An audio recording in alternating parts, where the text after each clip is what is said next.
Je, umewahi kujiuliza nitafikiaje malengo yangu? Je, umewahi kujiuliza nitakuwaje kiongozi bora nikiwa chuoni na baada ya chuo?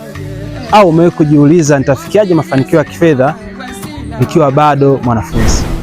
Kama majibu ya maswali haya yanakuhusu, basi usikose kushiriki tukio maalum tuliloliandaa linaloitwa University Talk Series ambalo limeandaliwa na Driven Pathway Consultants Team. Usipange kukosa. Mahali patakapofanyikia ni Residence Hotel siku ya tarehe 31 mwezi wa kwanza kuanzia saa 2 asubuhi mpaka saa 7 mchana. Hivyo basi njoo kwa pamoja, tunaweza kufanya jambo na kuweza kutimiza ndoto zako mbalimbali ambazo umeweza kuwa nazo hapo kabla. Sisi ni wanafunzi, tunahitaji kufika mbali zaidi. Hivyo karibuni ndugu zangu, njoo tujifunze. Usione haya fursa, huwezi kuichukua hapo ulipo, unaenda kutafuta mbali. Asante sana.